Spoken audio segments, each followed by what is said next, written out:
مغفرة وآخره عتق أو كما قال صلى الله عليه وسلم. پہلا عشرہ رحمت، دوسرا عشرہ مغفرت اور تیسرا عشرہ عذاب نار سے نجات. پہلا عشرہ ختم ہو کر دوسرے عشرے میں ہم اور آپ. اللہ تعالیٰ نے مغفرت کا لفظ جو قرآن میں حدیث میں حضور کی زبان سے نہ معلوم کتنی جگہ آیا ہے، اس کا سب سے پہلے مطلب سمجھ کر جائے. گناہ ایک جسم مانیے گناہ، اور وہ جسم ہٹ جائے. اس جسم کو ہٹانے کے لیے، گرانے کے لیے، وہ گناہ کا ڈھیر ختم کرنے کے لیے مغفرت کا لفظ بولا جاتا ہے. وہ چیز پیدا ہوئی گناہ کی، اور اس کے معنی بہت زیادہ وسیع. دیکھیے اس وقت جو حال ہے ہمارا اور آپ کا، وہ یہ ہے کہ مسلمان ہونا، کلمہ پڑھنا دنیا میں سب سے زیادہ برا کام سمجھا جا رہا ہے. جہاں بھی جو بھی مصیبت آ رہی ہے وہ مسلمان پر آ رہے ہیں. کیوں؟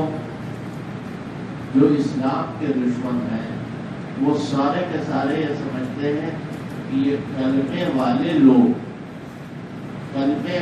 لوگ دنیا کے لیے خطرہ ہے. سوچیے تو کہ جہاں اپنے غیر مسلم بھائی جو پڑوسی ہیں ان کی خدمت نفل نماز سے زیادہ پڑھ کر بتائے گی کہ ہمارے پڑوسی ہیں غیر مسلم. نفل نماز کوئی آدمی پڑھ رہا ہے اور پڑوسی بیمار ہے، کوئی دیکھ ریکھ کرنے والا نہیں، شریعت کا حکم یہ کہ تم نفل نماز چھوڑ دو اور جاؤ اس کی خدمت. وہ اللہ کا بندہ، وہ جاندار ہے، اللہ اس کو کھانا. یہ اسلام کی تعلیم ہے. یہ کوئی میں تھوڑے بتا رہا ہوں، وہاں جتنے مجھ سے زیادہ آپ لوگ جاننے والے. اور آج یہ زمانہ بالکل الٹ گیا. کوئی عیب ہو تو مسلمان، کوئی برائی ہو تو مسلمان. مسلمان کو مانتا کوئی نہیں. ڈاکٹر مانتا ہے جو آپریشن کرتا ہے، ڈاکٹر جو آپریشن کر رہا ہے وہ مان رہا ہے. اور دنیا کے اندر احمق اور بے وقوف یہ کہے گا ڈاکٹر کو تو ہم 50,000 روپیہ دے رہے ہیں، 1 لاکھ روپیہ دے رہے ہیں دن کے آپریشن، 2 لاکھ روپیہ دے رہے ہیں. یہ دماغ کا آپریشن ہے، یہ بڑا نازک آپریشن ہے، اس کے اتنے پیسے دے رہے ہیں. بعد میں بھی شکریہ بھی ادا کر رہے ہیں، مٹھائی کے ڈبہ بھی اس کی خدمت میں پیش کر رہے ہیں، پہلے بھر میں دعوت بھی کر رہے ہیں. کیا کیا اس نے؟ چینی سے ہڈیاں کاٹی. آپ کہہ دیجیے یہ ظلم نہیں ہے.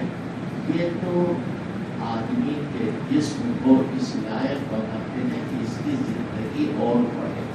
پھر موت آ گئی، موت لانا کسی کے بس نہیں. موت لانا صرف اللہ کے بس میں، زندگی دینا صرف اللہ کے بس میں. آج تک کوئی دنیا کے اندر موت لا نہیں سکتا.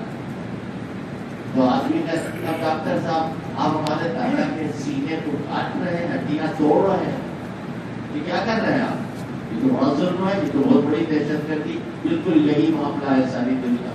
شام میں کون مارا جا رہا ہے؟ مسلمان مارے جا رہا ہے. افریقہ میں کون ستایا جا رہا ہے؟ لیبیا میں کون پریشان کیا جا رہا ہے؟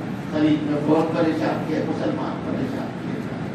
میرے بھائی ایسا نازک وقت، یہ میں نہیں کہتا ہوں کہ ایسا وقت کبھی آیا ہے، اس سے برے وقت آ چکے، اس سے خطرناک وقت آ چکے.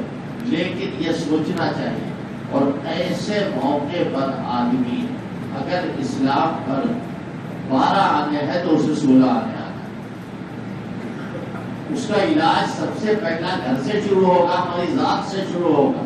ایک واقعہ قرآن کا سنیے، میرا کسی حدیث کا نہیں، کسی تاریخ کا. حضرت نوح علیہ السلام کو اللہ تعالیٰ نے کتنی عمر دی؟ 950 سال. قرآن میں لکھا ہے فَلَبِثَ فِيهِمْ أَلْفَ سَنَةٍ إِلَّا 50 عاما. یہ دنیا میں رکے رہے کتنے دن؟ 1000 سال. 50 فٹ یعنی 950 سال. یہ قرآن کے الفاظ ہیں، کوئی روایت نہیں ہے. کہ 950 میں 950 مسلمان ہوئے. سوچیے کتنا ہوگا. اور ظلم کیا ہو رہا تھا، ظلم کیا ہو رہا تھا، اتنا بڑا ظلم.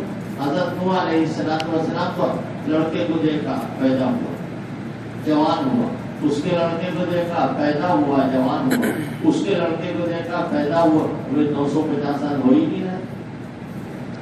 اور 4 5 نسلیں ایسی ہیں کہ جن کے باپ دادا پر دادا حضرت نوح کے سامنے پیدا ہوئے ہو. 1000 سال کی عمر، 50 کم 1000 سال کی عمر. تو یہ ایسے تھے کہ مرتے مرتے کہتے تھے لا تذرن آلہتکم. سورہ نوح، لا تذرن آلہتکم، اپنے خداؤں کو چھوڑنا نہیں. لا تذرن آلہتکم ولا تذرن ودا ولا سواعا، نہ بدھ کو چھوڑنا، نہ سوا کو چھوڑنا، نہ یغوث کو چھوڑنا، نہ یعوق کو چھوڑنا، نہ نصر کو چھوڑنا. مرتے مرتے مر رہے مگر نوح کی مخالفت پر. کیوں؟ نوح یہی تو کہہ رہا ہے یا قوم اعبدوا اللہ ما لکم من الہ غیرہ. اے میری قوم، اللہ کے علاوہ تمہارا کوئی ایسا نہیں ہے جس کی تم عبادت کرو. ایک اللہ کی عبادت میں ساری دنیا دشمن چلی آ رہی. ایسے موقع پر حضرت نوح نے کون سی بات کہی؟ فرمایا فَقُلْتُ اسْتَغْفِرُوا رَبَّكُمْ إِنَّهُ كَانَ غَفَّارًا. میں نے ان سے کہا، حضرت نوح کا قصہ اللہ نے نقل کیا، میں نے ان سے کہا استغفروا ربکم، اے میری قوم اپنے پروردگار سے اپنے گناہوں کی مغفرت طلب کرو، اپنے گناہوں کی معافی مانگو. تو آپ کو معلوم ہے 1-2 دن نہیں، جب سینکڑوں سال گناہ ہوئے تو اللہ کا عذاب ہے. 2 قسم کے عذاب آئے ہیں. ایک تو طوفان آیا اور ایک ایسا بند عذاب، کھیتی ہونا بند، اولاد کا پیدا ہونا قریب قریب بند، بارش کا ہونا قریب قریب بند. یہ حضرت نوح علیہ السلام کا واقعہ ہے، قرآن میں لکھا ہے. بارش بھی نہیں ہو رہی ہے، آل اولاد بھی نہیں پیدا ہو رہے، پیسے بھی نہیں پیدا مل رہے ہیں. پر عجیب کیفیت ہے، عذاب آ رہا ہے اللہ کا. یہ اندرونی عذاب. وہ جو آیا طوفان نوح وہ تو ظاہری عذاب، یہ پہلے سے.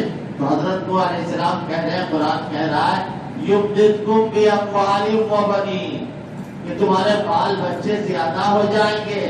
اللہ تمہارے لڑکے لڑکیوں کے اندر اضافہ کر دے گا.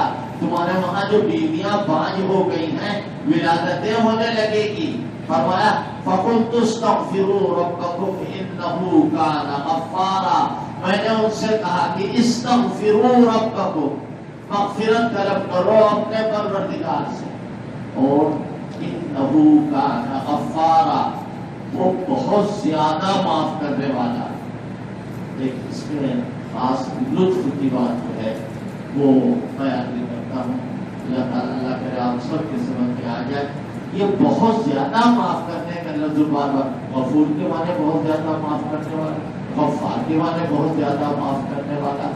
یہ جو بہت زیادہ کا لفظ ہے، معلوم یہ ہوا کہ بہت زیادہ گناہ ہر ایک سے ہو سکتا، اور جیسا زہر ہوتا ہے ویسے ہی اینٹی بائیوٹک ہوتا ہے. اگر بہت سارا زہر ہے تو اس کو زہر کو ختم کرنے کے لیے مضبوط ہائی پاور کی دوا دی جائے گی. اور وہ کون دے گا؟ جو اعلیٰ قسم کا ڈاکٹر ہوگا، اللہ سے زیادہ علاج کرنے والا ہو.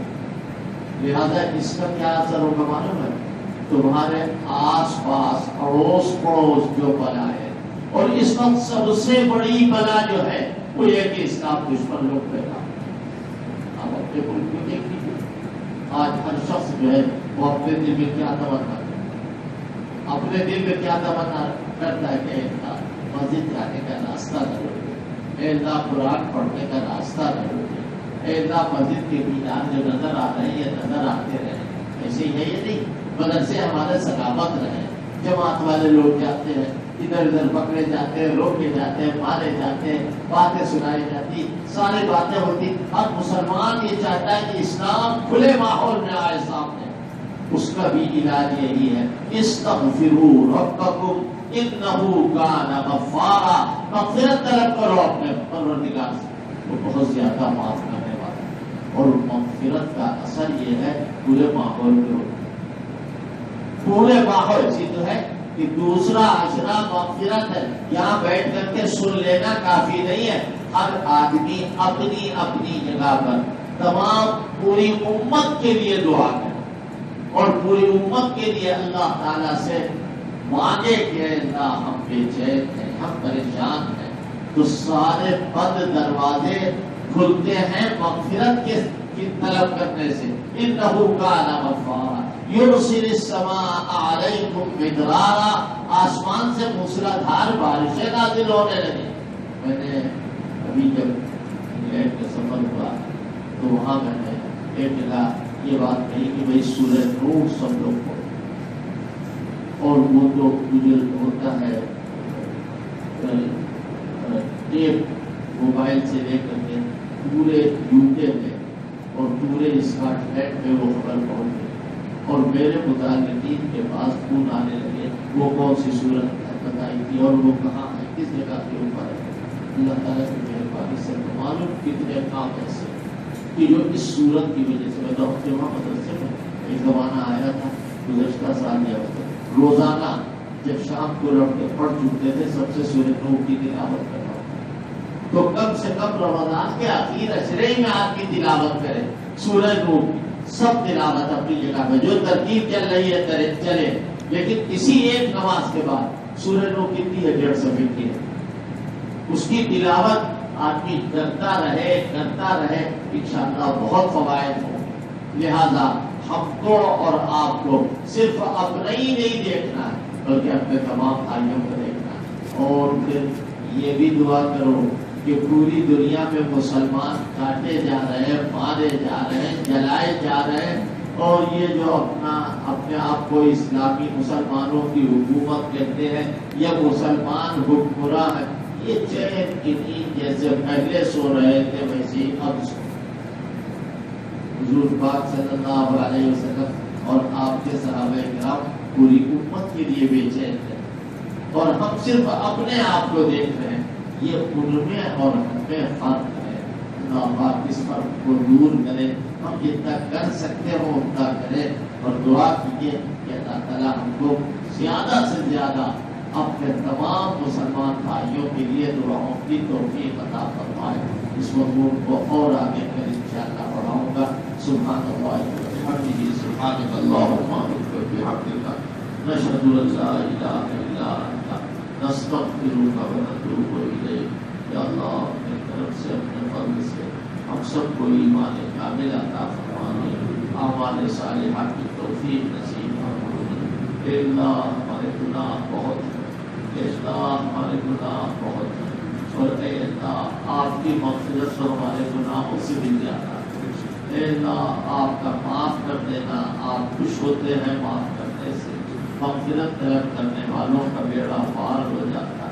اے اللہ اپنے انہی بندوں میں ہمارا شمار فرما دے. اے اللہ اپنے کرم سے اپنے فضل سے ہمارے اوپر جو حقوق اللہ ہیں اور جو حقوق العباد ہیں ان سب کو ادا کرنے کی پوری توفیق نصیب فرما. رمضان المبارک کا بقیہ حصہ خیر و عافیت کے ساتھ، دعا کے ساتھ، تضرع کے ساتھ، تلاوت کے ساتھ، نوافل کے ساتھ، تراویح کے ساتھ گزارنے کی توفیق نصیب فرما.